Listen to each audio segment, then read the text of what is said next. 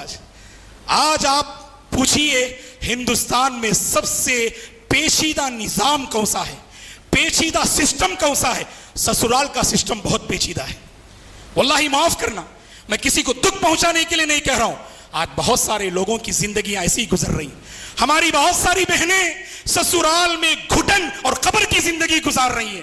گھر کشادہ ہے لیکن اس کے باوجود تنگ ہے, زمین کشادہ ہے پھر بھی تنگ ہے, کیونکہ ہر ایک ان کے ساتھ بے وفائی کا معاملہ کرتے, کوئی سمجھتے نہیں. اور بہت سارے لوگوں کے پاس سسرال گویا کہ وہ کوئی کالج ہے, کوئی اسکول ہے, رولز اینڈ ریگولیشن. کون ہے دوستو؟ ارے ہمدردی سے پیش آؤ, یہ کوئی اسکول نہیں ہے آپ اپنی بہو پہ رولز اور ریگولیشن جو ہے لازم کریں. آپ نہیں, جیسے آپ کے رشتہ دار ہیں بچے کے, بچی کے بھی رشتہ دار ہیں, بچی کے بھی ماں باپ ہیں, بچی کے بھی گھر والے ہیں, بچی کی بھی خوشی ہے, بچی کا بھی غم ہے. یہ ساس کو سمجھنا چاہیے. اور ایسی سخت گرفت کرتے اللہ رحم فرمائے شوہر بیوی کی زندگی کا نظام درہم برہم ہو جاتا, دونوں ایک دوسرے سے قریب ہونے ہی نہیں دیتے. اسی لیے آپ دیکھیے غلط تعلقات کا سلسلہ, غلط تعلقات کا سلسلہ. میں اپنی بہنوں سے کہوں گا, اپنی ماؤں سے کہوں گا, اللہ کے واسطے اپنی بہو پہ رحم کرو, اپنی بہو پہ رحم کرو.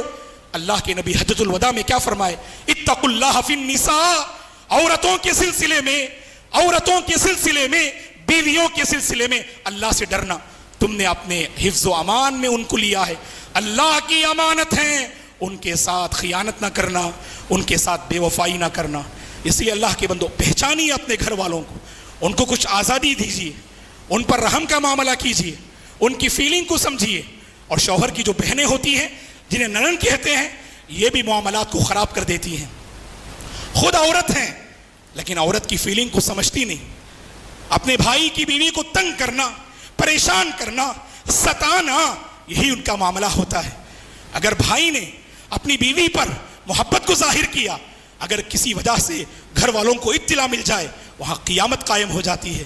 ارے وہ تو پاکیزہ محبت ہے, وہ تو پاکیزہ تعلق ہے, اللہ کے واسطے اسے بگاڑنے کی کوشش نہ کرنا. پوری باتوں کا خلاصہ یہ ہے اللہ کے بندو, ہم اچھے اخلاق کے حامل ہیں. اچھے اخلاق صرف ہماری تجارت میں نہیں, باہر کی زندگی میں نہیں, ہمارے گھر کا ایک ایک حصہ, گھر کی ایک ایک اینٹ اللہ کے پاس گواہی دے ہم اچھے اخلاق والے ہیں, پاکیزہ دل والے ہیں, روشن خیال والے ہیں, روشن دماغ والے ہیں, اچھے اخلاق اور اچھے کردار کے حامل ہیں. امید کرتے ہیں کہ ہم میں سے جس کے اندر جو خرابی ہے اسے دور کرنے کی انشاءاللہ ہم کوشش کریں گے. ایک دوسرے پہ رحم کریں گے, ایک دوسرے کو سمجھیں گے, محبت کا ماحول قائم کریں گے, نفرت کا ماحول ختم کریں گے. اس کے لیے ضروری ہے, یہ کہہ کر میں اپنی گفتگو ختم کروں گا, اپنے دل کو پاک کیجئے گا, اپنے دل کو صاف کیجئے گا. اللہ کے واسطے کینہ کپٹ نہیں رکھنا. کبھی ساس کیا سوچتی, میری بیٹی پریشان بہو آرام سے ہے, بیٹی پریشان بہو آرام سے, بہو کو اور آرام دو نا. اللہ کی ذات پہ بھروسہ رکھو یہاں جو احسان کیا نا، اللہ آپ کی بیٹی پہ بڑی احسان کریں گے، اللہ آپ کے داماد کے دل کو بدل دیں گے، اللہ آپ کے داماد کے دل کو بدل دیں گے۔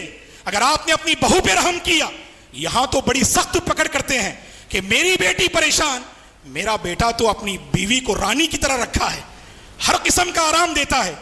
ارے اگر آپ کے بیٹے اگر بیوی کی عزت کرتے ہیں، بیوی کی قدر کرتے ہیں، اللہ کی قسم اس مرد کو ایک اچھی عورت نے جنم دیا ہے، اچھی عورت نے جنم دیا ہے۔ اگر آپ کی تربیت اتنی اچھی ہے کہ آپ کا بیٹا عورت کی عزت کرتا ہے، عورت کی قدر کرتا ہے، ماں کو فخر سے کہنا چاہیے، ماں کو فخر سے کہنا چاہیے میرا بیٹا میری عزت بھی کرتا ہے اور میری بہو کی بھی عزت کرتا ہے۔ یہاں پر ایک بات کہوں گا کہ مرد حضرات کو بھی اپنی ماں کو تکلیف نہیں دینا دوستوں۔ کبھی بیوی کی محبت میں ایسے ہو جاتے آپ ماں کو رلاتے، ماں کو تڑپاتے، ماں کو پریشان کرتے، ایسا بھی نہیں ہونا چاہیے۔ آپ دونوں کی قدر کیجئے، دونوں کا احترام کیجئے، اللہ ضرور خیر کا معاملہ فرمائیں گے۔ اللہ سے ہم دعا کرتے ہیں اللہ تعالیٰ مجھے اور آپ کو اچھے اخلاق اختیار کرنے کی توفیق عطا فرمائے، حسن کردار کے ساتھ زندگی گزارنے کی اللہ توفیق عطا فرمائے۔ اللہ ہمارے بچوں کی حفاظت فرمائے، اچھی صحبتیں انہیں نصیب فرمائے، اچھے تعلقات انہیں نصیب فرمائے۔ گھر کے نظام میں جو خلل اور بگاڑ ہے اللہ اس کی اصلاح فرمائے۔ اللہ ہمارے گھروں کی الجھنوں کا خاتمہ فرمائے۔ اللہ ہمارے گھروں میں برکتوں کے دروازے کھول دے، سکون کے دروازے کھول دے۔ ہم میں سے جو پریشان حال ہیں اللہ سب کی پریشانی کو دور فرمائے۔ جو بیمار ہیں اللہ تعالیٰ شفا عاجلہ اور کاملہ نصیب فرمائے۔ اللہ صحت والی عافیت والی زندگی نصیب فرمائے۔ ہم میں سے جو جس فیلڈ میں بھی پریشان ہیں اللہ ہر پریشانی کو دور فرمائے۔ اللہ ہمارے نوجوانوں کو اچھی جوانی کے ساتھ زندگی گزارنے کی اللہ توفیق عطا فرمائے۔ بری صحبتوں سے اللہ ہمارے نوجوانوں کی حفاظت فرمائے۔ جن کی شادیاں نہیں ہوئی ہیں ہمارے نوجوان لڑکے اور لڑکیاں اللہ تعالیٰ ان کے حق میں نیک جوڑے کے فیصلے فرمائے۔ جن کی شادیاں ہو چکی ہیں اللہ تعالیٰ سچی محبت اور سچی الفت والی زندگی، دیندار زندگی نصیب فرمائے۔ جو بے اولاد ہیں اللہ نیک اولاد سے مالا مال فرمائے۔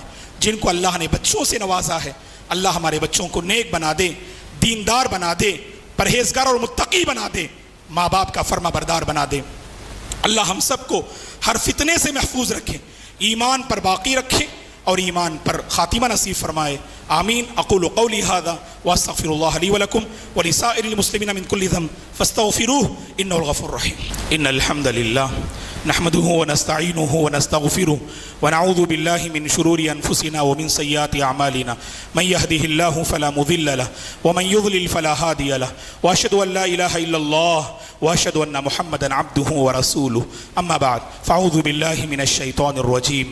ان الله وملائكته يصلون على النبي يا ايها الذين امنوا صلوا عليه وسلموا تسليما، اللهم صل على محمد وعلى ال محمد كما صليت على ابراهيم وعلى ال ابراهيم انك حميد مجيد، اللهم بارك على محمد وعلى ال محمد كما باركت على ابراهيم وعلى ال ابراهيم انك حميد مجيد، اللهم اعز الاسلام والمسلمين واذل الشرك والمشركين، اللهم انصر اخواننا المستضعفين في فلسطين، اللهم انصر اخواننا المستضعفين في كل مكان، اللهم اصلح احوال المسلمين في الهند، اللهم اصلح احوال المسلمين في كل مكان يا رب العالمين، اللهم بارك لنا فيما رزقتنا وبارك لنا في حياتنا، اللهم بارك لنا في اعمالنا، اللهم بارك لنا في اوقاتنا، اللهم أرنا الحق حقا وارزقنا اتباعه وأرنا الباطل باطلا وارزقنا اجتنابه، ربنا هب لنا من أزواجنا وذرياتنا قرة أعين واجعلنا للمتقين إماما، رب اجعلني مقيم الصلاة ومن ذريتي، ربنا وتقبل دعاء، ربنا اغفر لي ولوالدي وللمؤمنين يوم يقوم الحساب، رب ارحمهما كما ربياني صغيرا، اللهم إنا نسألك الهدى والتقى والعفاف والغنى، عباد الله رحمني ورحمكم الله، فاعوذ بالله من الشيطان الرجيم، إن الله يأمر بالعدل والإحسان وإيتاء ذي القربى وينهى عن الفحشاء والمنكر والبغي يعظكم لعلكم تذكرون، اذكروا الله العظيم يذكركم ولذكر الله تعالى أكبر والله يعلم ما تصنعون۔